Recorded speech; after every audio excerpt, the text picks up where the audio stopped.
Perkenalkan, nama saya Elijah Dwikman Mone dengan NIM 23130041 dari Prodi TID 3 kelas B. Jadi pertama-tama, mengapa arsitektur komputer itu penting? Kita harus melihat duluan apa itu arsitektur komputer. Jadi arsitektur komputer merupakan fondasi dari sistem komputer, mencakup struktur, fungsi, dan implementasi komponen utama.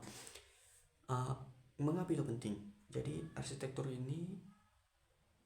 pilihan arsitektur yang tepat akan sangat mendukung kebutuhan sistem informasi di berbagai organisasi.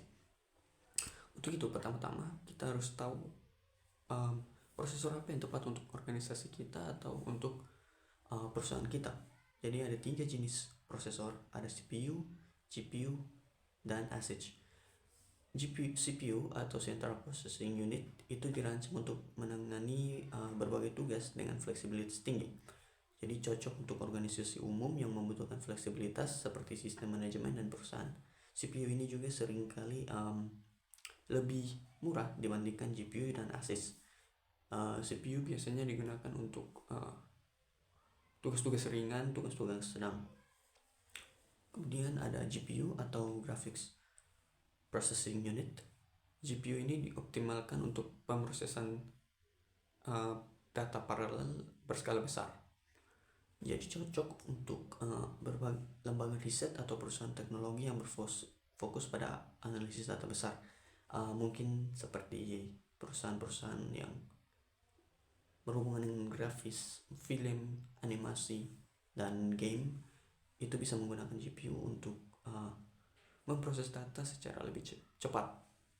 Kemudian yang terakhir ada ASIC atau Application Specific Integrated Circuit. Jadi ASIC ini dirancang untuk tugas tertentu dengan efisiensi tinggi. Jadi cocok untuk perusahaan yang membutuhkan solusi tertentu atau membutuhkan aplikasi tertentu atau membutuhkan solusi tertentu seperti perangkat IoT dan pengembangan cryptocurrency. Berikutnya saya akan menjelaskan tentang manajemen memori untuk meningkatkan efisiensi. Pertama ada paging. Nah, data dibagi menjadi blok kecil atau pages yang dipindahkan antara memori utama dan penyimpanan sekunder saat diperlukan saja. Kemudian ada swapping. Ketika memori utama itu penuh, data yang tidak aktif sementara akan dipindahkan ke penyimpanan sekunder atau di swap untuk memberi ruang bagi proses atau aplikasi yang sedang berjalan atau program yang sedang berjalan. Kemudian yang ketiga ada buffering atau spooling. Data akan diproses, disimpan sementara di buffer atau memori utama sebelum dikirim ke perangkat IoT, input-output. Memory map input-output. Beberapa data besar dipetakan langsung ke memori sehingga aplikasi dapat mengaksesnya seperti membaca fleksibilitas biasa dan mempercepat proses.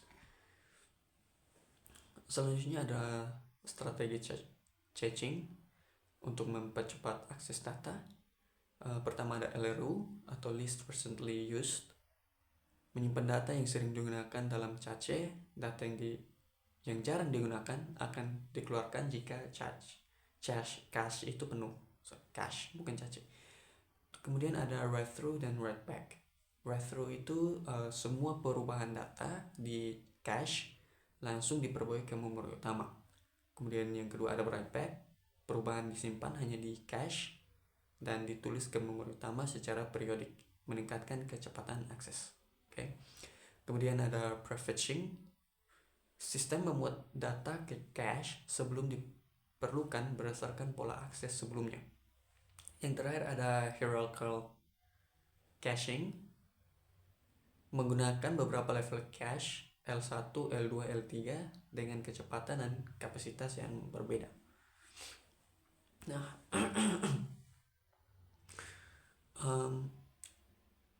konsumsi daya. Jadi prosesor berbasis ARM ini menawarkan efisiensi daya yang unggul untuk perangkat dengan mobilitas tinggi, tapi prosesor ARM ini dia lebih digunakan untuk embedded system, mobile phone, supaya karena dia memberikan daya yang kecil sehingga performanya itu tidak sebagus arsitektur tradisional atau arsitektur kali 86 yang dimana unggul untuk performa untuk tugas berat seperti server dan gaming. Jadi biasanya digunakan untuk laptop, PC atau HP gaming. Jadi untuk mencapai keseimbangan atau performa tinggi dan efisiensi daya yang baik, kita bisa menggunakan arsitektur hybrid. Sistem ini menggabungkan core performa tinggi atau big cores untuk tugas berat dengan core hemat daya atau little cores untuk tugas ringan. Kita biasa disebut dengan big little.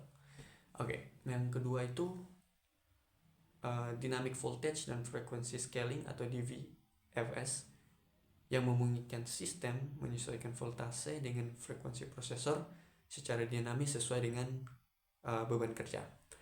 Kemudian hardware accelerators, jadi penggunaan akselerator khusus seperti GPU untuk pengolahan grafis atau TPU untuk komputasi AI dan dapat mengurangi beban CPU. Yang keempat, task scheduling yang efisien. Jadi algoritma penjadwalan yang efisien dapat memprioritaskan tugas berat ke core performa tinggi dan tugas ringan ke core hemat daya.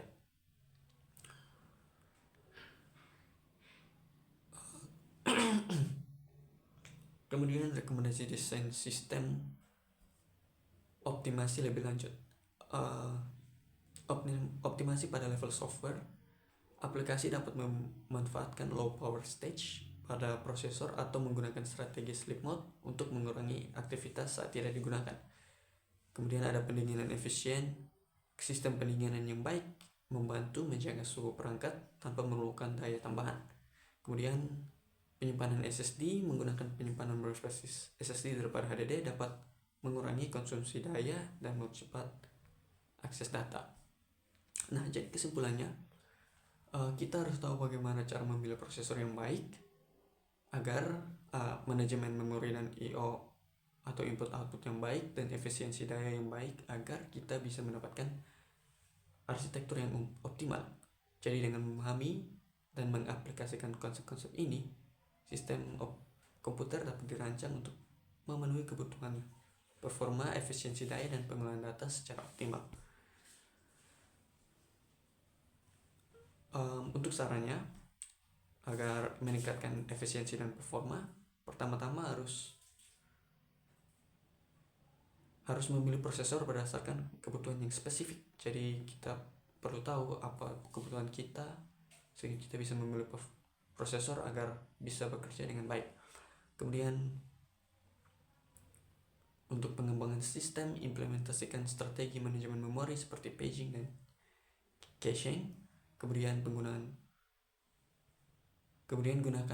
SSD untuk penyimpanan data agar penggunaan dayanya tidak besar. Yang terakhir adalah kita harus menginvestasikan dalam pengembangan akselerator perangkat keras khusus. Sekian dari saya, terima kasih.